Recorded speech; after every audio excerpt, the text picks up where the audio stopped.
आपकी पत्नी खुद आएगी आपसे सेटलमेंट करने के लिए। तो ऐसी दो ट्रिक्स कौन सी हैं? तो पहली ट्रिक है मेंटेनेंस, मतलब आपको मेंटेनेंस नहीं देना है। नहीं देने का मतलब है कि जितना ज्यादा से ज्यादा।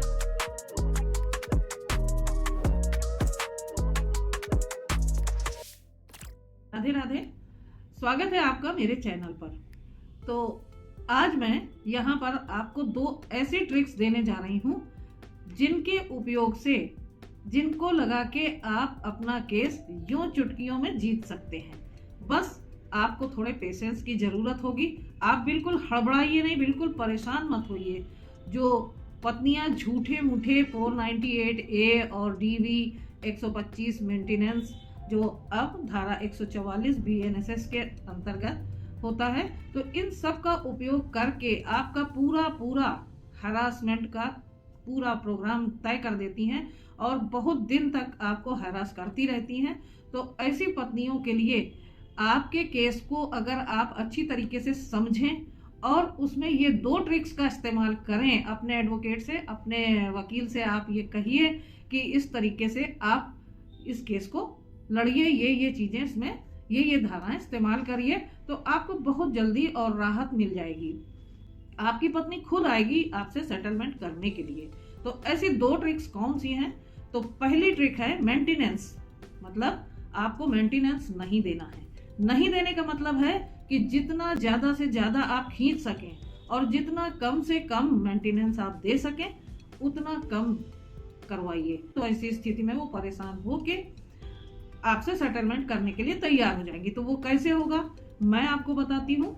तो सबसे पहले देखिए, हर पत्नी पूरी तैयारी किए रहती है कि मुझे किस तरीके से ज्यादा मेंटेनेंस मिले, और यहाँ पर आपको भी सतर्क रहना है कि आप कम से कम या फिर बिल्कुल नहीं मेंटेनेंस देंगे उन्हें।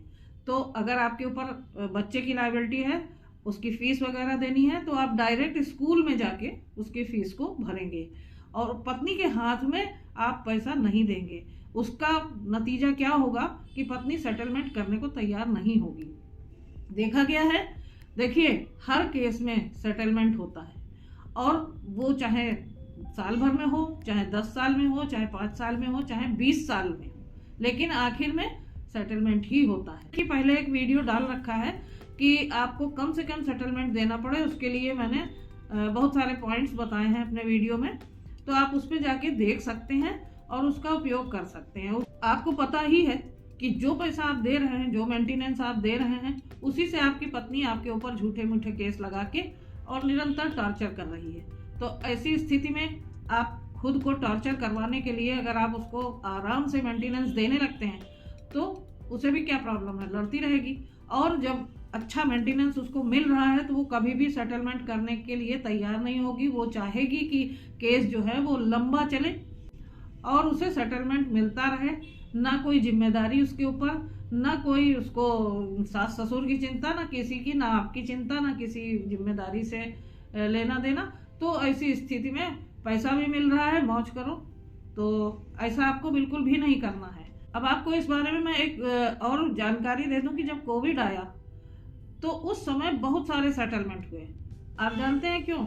इसलिए हुए कि कोविड के दौरान जब पहली बार भारत बंद हुआ तो उस समय कंपनी सब बंद हो गई, काम बंद हो गया लोगों का, और थोड़े दिन की राहत मिली। उसके बाद फिर से सेकंड लॉकडाउन लगा।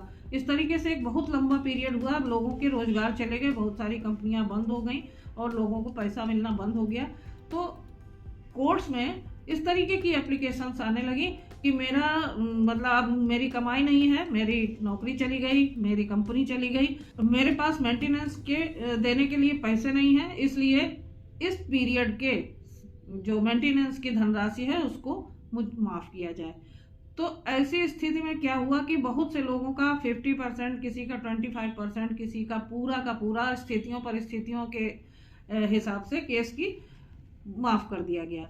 और ऐसे में पत्नियों को जब बहुत दिन तक 2-2 साल तक पैसा नहीं मिला तो वो सेटलमेंट के लिए तैयार हुई। और आपको बता दें कि ये पूरा जितना भी जो कोविड का पीरियड था, इस दौरान जितने सेटलमेंट हुए उतने कभी नहीं हुए।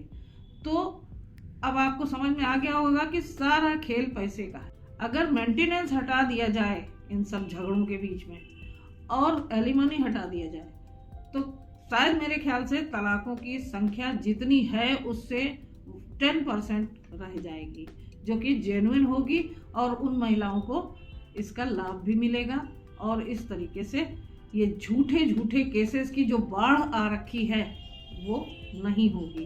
तो सारा खेल पैसे का है, आपको सचेत रहना है, आपको मेंटेनेंस आसानी से नहीं देना है, ज़्यादा से ज़्यादा केस को खींचना है ताकि पत्नी परेशान हो और मेंटेनेंस न मिलने से परेशान होके आपसे सेटलमेंट करने के लिए तैयार हो।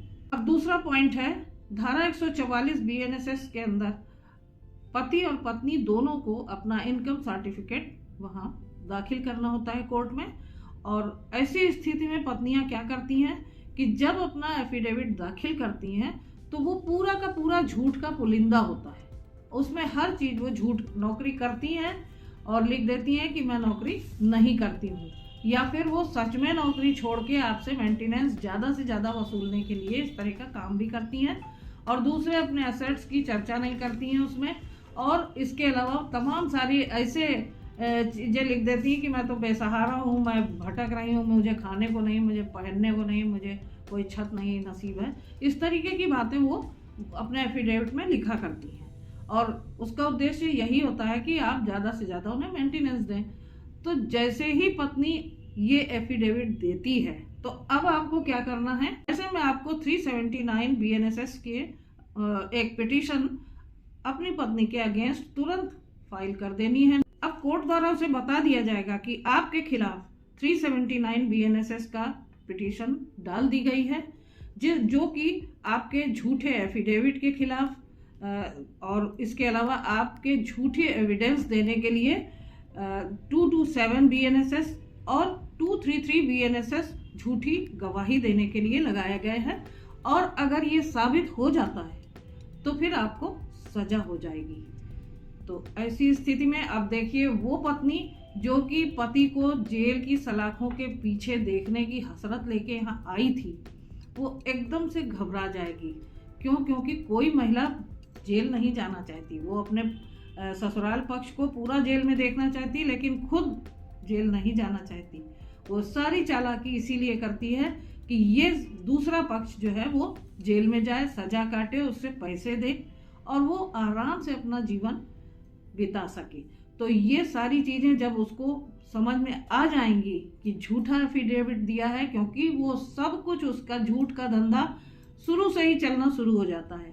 जब वो एफआईआर लिखाती है वो भी झूठी, उसके बाद जो केस दर्ज होता है वो भी झूठा, एविडेंस आती है वो भी झूठी और बयान वो भी झूठे, सब कुछ झूठा। इतना ज़्यादा झूठ का पुलिंदा हो चुका होता है कि उसे सही क्या है गलत क्या है याद ही नहीं रह जाता। अब जब कोई व्यक्ति झूठ बोलता है तो क्या होता है, उसे याद रखना पड़ता है और कहीं ना कहीं जाके वो अटक जाते हैं। और जो सच बोलता है उसे याद रखने की ज़रूरत ही नहीं, क्योंकि वो तो सब हो ही रहा होता है, तो वो एज इट इज़ दिमाग में छप जाता है और आदमी कभी सही को गलत नहीं बोल पाता और वो सही को सही ही बोलेगा, सच सच ही रहता है। कहते हैं कि एक झूठ को छुपाने के लिए 100 झूठ बोलने पड़ते हैं। और जब आपकी पत्नी इस तरीके से फंसेगी तब वो न रिवीजन में जाएगी न हाई कोर्ट जाएगी और वो सीधे आपसे सेटलमेंट करने के लिए खुद दौड़ के आएगी और आप आराम से इस केस से बाहर निकल सकते हैं। सेटलमेंट कर लीजिए, अपना समय मत गंवाइए, आपका सेटलमेंट जल्दी से जल्दी होगा और आपकी शर्तों पर होगा। ये नहीं है कि पत्नी का मुंह खुल गया कि 50 लाख और 1 करोड़ और 2 करोड़ वाला, ये सब नहीं, आपकी शर्तों पर सेटलमेंट होगा। इसलिए कि पूरा जितना भी केस उसके द्वारा किया गया है आपके ऊपर वो पूरा का पूरा झूठा है और अगर ये एफिडेविट और ये सब कुछ झूठा साबित हो जाता है तो पत्नी को सजा हो सकती है। इस भय से अब वो अपने ही जाल में फंस के आपसे आपकी शर्तों पर सेटलमेंट करेगी। ये सारे सेक्शंस यूज करके अपने लॉयर से रिक्वेस्ट कीजिए कि वो आपके केस में इनका उपयोग करके आपको इन ट्रिक्स के द्वारा जल्दी से जल्दी जितवाए। तो उम्मीद करती हूँ आपको ये जानकारी बहुत अच्छी लगी होगी। और अगर आपने मेरे चैनल को सब्सक्राइब ना किया हो तो प्लीज़ सब्सक्राइब कर लीजिए। ये बहुत सारी जानकारियां हैं जो लेके मैं अभी आऊँगी और आती रही हूँ, तो आपके बहुत काम आनी है, क्योंकि समय ऐसा चल रहा है कि हर एक को अवेयर होने की ज़रूरत है। शेयर कीजिए इसको, मेरे वीडियो को, उनको जिनको इसकी बहुत ज़रूरत है। तो फिर मिलती हूँ अगले वीडियो में एक नई जानकारी के साथ। तब तक के लिए आप सभी को राधे राधे।